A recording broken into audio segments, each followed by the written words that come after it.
Señores senadores, señores diputados, a pocos días de finalizar el periodo institucional que se iniciara el 17 de mayo de 1936, llego en cumplimiento del mandato constitucional por última vez al seno de vuestra honorabilidad para dar cuenta al pueblo de Córdoba del estado de la administración por intermedio de vosotros, sus representantes legítimos. En cada ocasión en que lo hice, al honor que en sí implicaba, se unió la satisfacción de poder informar acerca de una positiva obra realizada. Ajusté mi acción al programa del partido político a que pertenezco, tratando de dar vida a cada uno de los postulados que integran sus anhelos de mejoramiento social,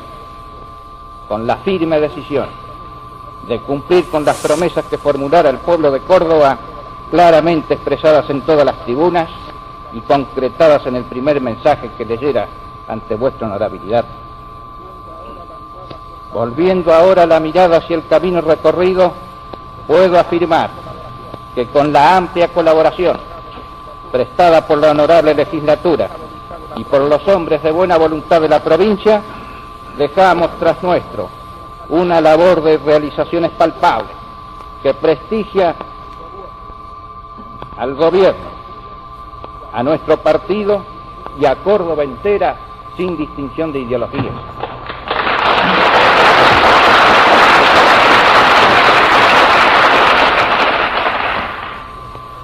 Los principios sobre los que se fundamenta nuestra organización federativa, celosamente defendida, al no aceptar del poder central aquello que pudiera vulnerar la autonomía política y económica de Córdoba.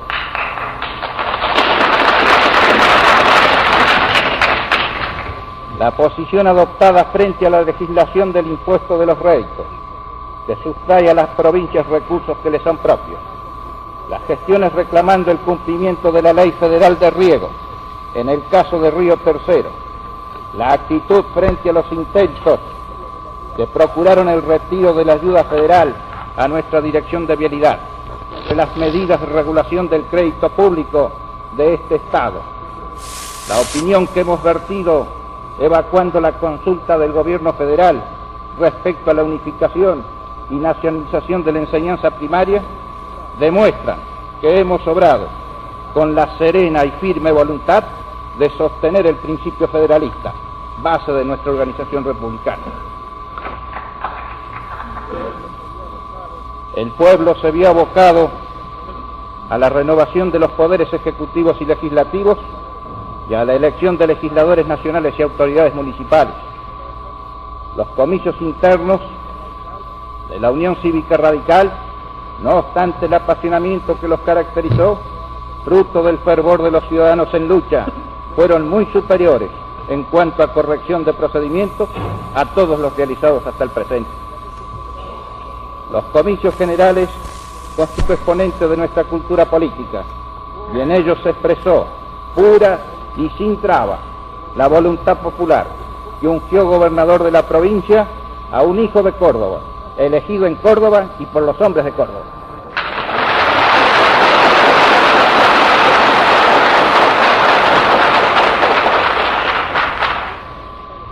Las elecciones municipales se llevaron a cabo dentro de un idéntico marco de legalidad.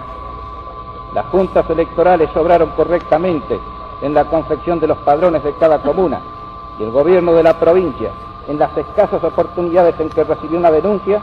llegó hasta esos organismos, exhortándolos a actuar con la máxima imparcialidad. Y si algún funcionario dependiente del Poder Ejecutivo se apartó de las terminantes instrucciones dadas para garantir la verdad del sufragio municipal, recibió la correspondiente sanción, aplicabilidad para que la misma tuviera efecto ejemplarizador. Periodo electoral, nos encontramos con un serio inconveniente, derivado de los padrones que debían utilizarse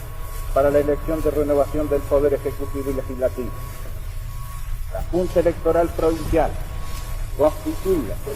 y actuando con la autonomía que le acuerda la ley, incurrió con completo desconocimiento del Poder Ejecutivo, en un error material en la titulación de los padrones. Esto motivó su secuestro e incineración en forma ruidosa, sin que se tuviera para nada en cuenta el respeto que se debía a dicho organismo, integrado por magistrados insospechables desde todo punto de vista, al cual todos los ciudadanos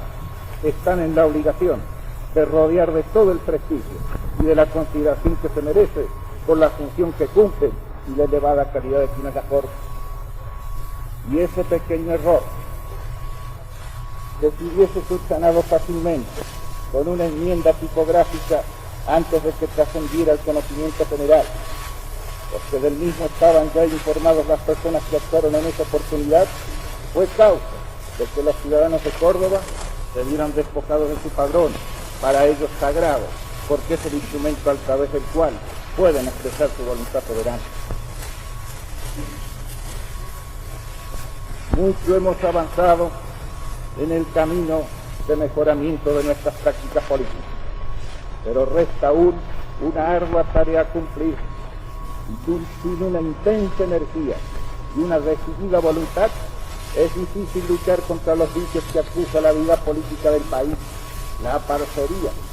el tráfico del empleo, la recomendación, los influyentes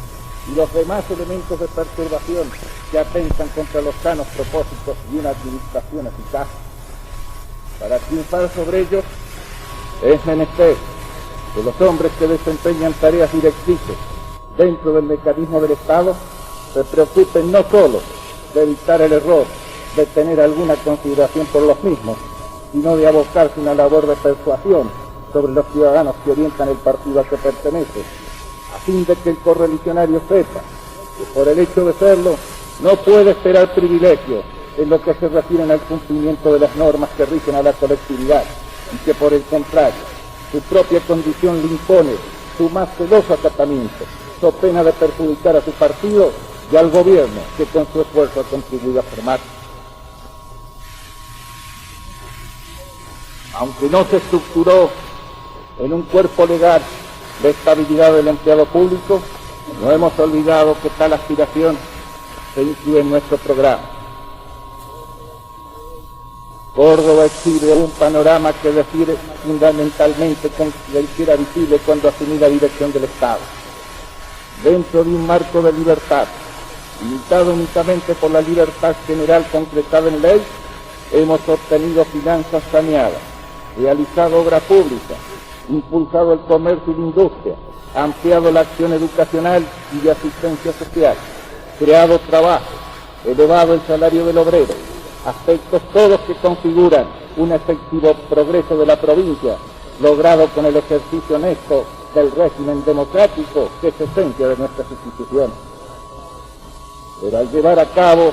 esta obra, no nos limitamos a pensar que cumplíamos con nuestro deber y contribuíamos a prestigiar el sistema político que nos gobierna, sino que tuvimos especialmente en cuenta lo que los resultados obtenidos podían significar como ejemplo dentro de la República entera. Nunca dejamos de fijar nuestra mirada en el resto del país y vinculamos nuestra acción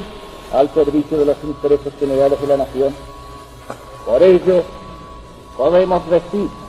que Córdoba ha gravitado en el orden nacional por su administración y porque en los límites de su territorio se materializan altos ideales que en otras provincias eran de los comicios por el arte del fraude o el recurso de la violencia. De allí nuestra convicción de que hemos contribuido a este retorno de la civilidad argentina que se evidencia en los últimos actos del Poder Ejecutivo de la Nación. La democracia desde el año 30 había dejado de ser una verdad en el suelo de la paz. Los que no creen en ella, los que no pueden sentirla, edificaron grandes construcciones sobre los venerables cimientos que hoy se derrumban estrepitosamente. Tengamos fe y esperemos que ningún gobernante pretenda alejarse nuevamente de estas prácticas, trazadas con manos firmes por nuestros mayores. Muchos obstáculos debimos vencer en nuestra acción. los que hallando peligro en nuestros procedimientos e ideas, apelaron a todos los expedientes para combatir. Se hizo común entre ellos el atribuirnos ideologías extrañas, a los que somos absolutamente contrarios por convicción y por formación espiritual. Es que no pueden entender nuestro nacionalismo los 300 terratenientes, en su mayor parte alejados de la vida de la provincia, a quienes el Estado, dentro de un concepto constitucional y justo, les reclamó una mínima parte de sus inmensas riquezas para llevar trabajo, pan y salud a los que nada poseen.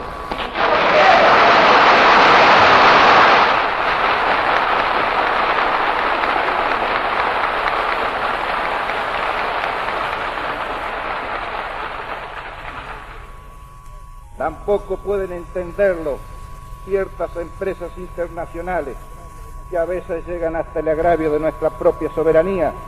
y que para la consecución de sus fines hacen de la corrupción su instrumento predilecto, dando prueba de que en muchas oportunidades falta una condición que no debería ni discutirse en los funcionarios, la honestidad. Menos han podido comprendernos ciertos banqueros que tienen acordados préstamos desde anteriores administraciones y que, obrando con una unidad de acción al margen de la ley que reprime los trucos, estrangulan el crédito de sus deudores, sometiéndolos a un tutelaje inaceptable. Mereció nuestra atención especial el problema de la educación, como lo demuestra la suma próxima a 3 millones de pesos, en que consiste el aumento del presupuesto a tales fines destinados. El Consejo de Educación, con esa cifra que le pertenece en su casi totalidad, ha contado con fondos suficientes para el desenvolvimiento de sus funciones, facilitadas por la completa autonomía técnica de que gozó. Más de 100 escuelas, 650 nuevos maestros, el crecimiento de la asistencia escolar en la cantidad de 20.000 niños, 9.000 educandos alimentados en los comedores escolares, distribución gratuita de ropas y útiles a los niños de familias necesitadas, provisión anual de 5.000 bancos fabricados en los talleres de la cárcel, estabilidad absoluta del magisterio, reglamentación del ingreso a la carrera docente por orden de méritos y muchas importantes iniciativas con las que más adelante informaré a vuestra honorabilidad. Con ello, como lo advertirá vuestra honorabilidad, se ha satisfecho en lo esencial los postulados que deben informar una ley de educación común. No es posible demorar la sanción de la misma, y estoy seguro que así han de entenderlo los señores legisladores, estudiando el proyecto que hace tiempo espera ser considerado. Realmente valiosa fue la obra cumplida por el Departamento de Trabajo, repartición a que la ley orgánica le ha permitido alcanzar una gran eficacia, de la que son reflejo elocuente las cifras que figuran en el pertinente lugar. Con su acción, todos los conflictos del trabajo se resolvieron en un plano de comprensión, alcanzándose soluciones justicieras. Vuestra honorabilidad debe hacer lo necesario para que sea saldada la deuda que tenemos con las clases laboriosas de la provincia, sancionando los proyectos de leyes del trabajo a domicilio, descanso dominical, protección al servicio doméstico, apertura y cierre uniforme, que han sido remitidos oportunamente esta legislatura por el Poder Ejecutivo. En materia de asistencia social, está próxima a terminarse la construcción del asilo de menores madres, donde se alojará por 2 años a 100 madres solteras, con lo que no solo se habrá el Estado prestado su ayuda a mujeres en precaria situación,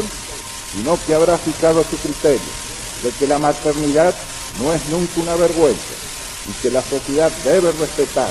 y sentirse obligada para toda madre, obrando con aquella solidaridad que nace de la comprensión de todo problema social.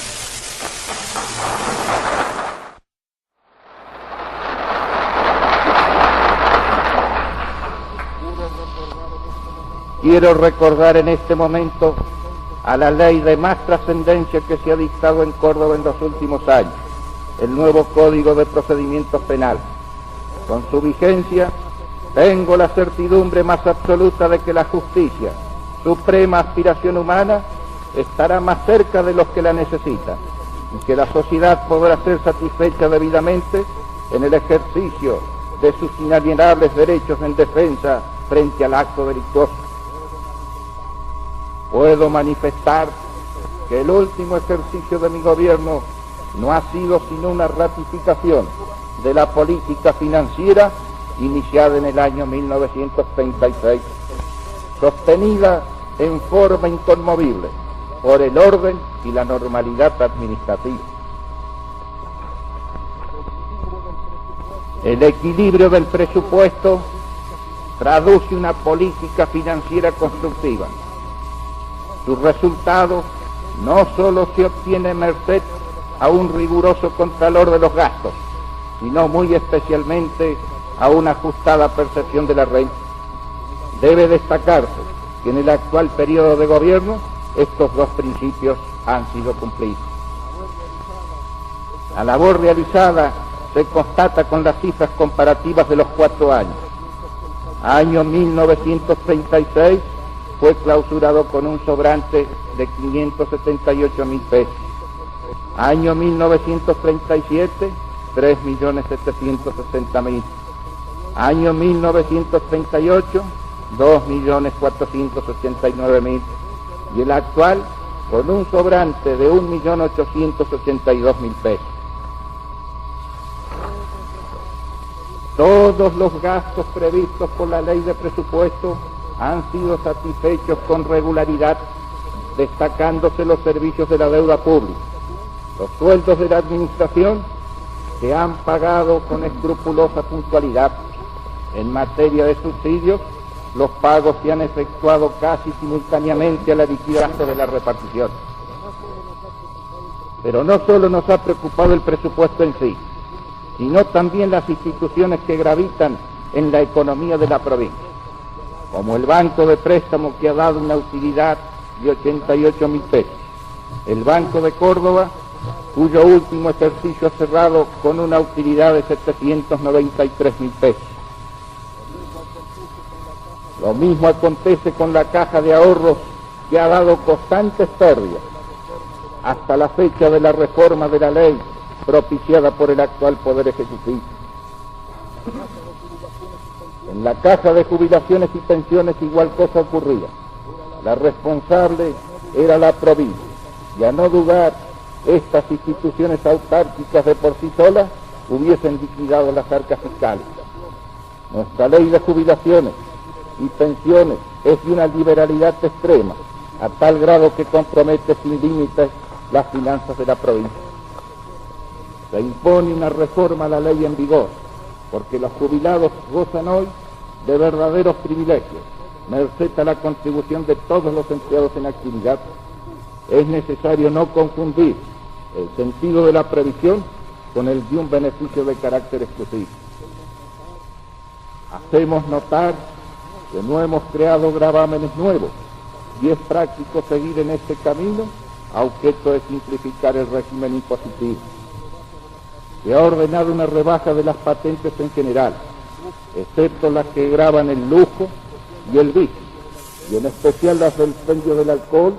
al cual debe gravárselo fuertemente. Proceder en contrario es olvidarse de los sagrados intereses de nuestra nacionalidad. El reajuste en la organización de las oficinas recaudadoras ha permitido obtener una estrecha vinculación del Estado con el contribuyente, derivándose así una mayor educación y disciplina de este último, con evidente beneficio para ambos.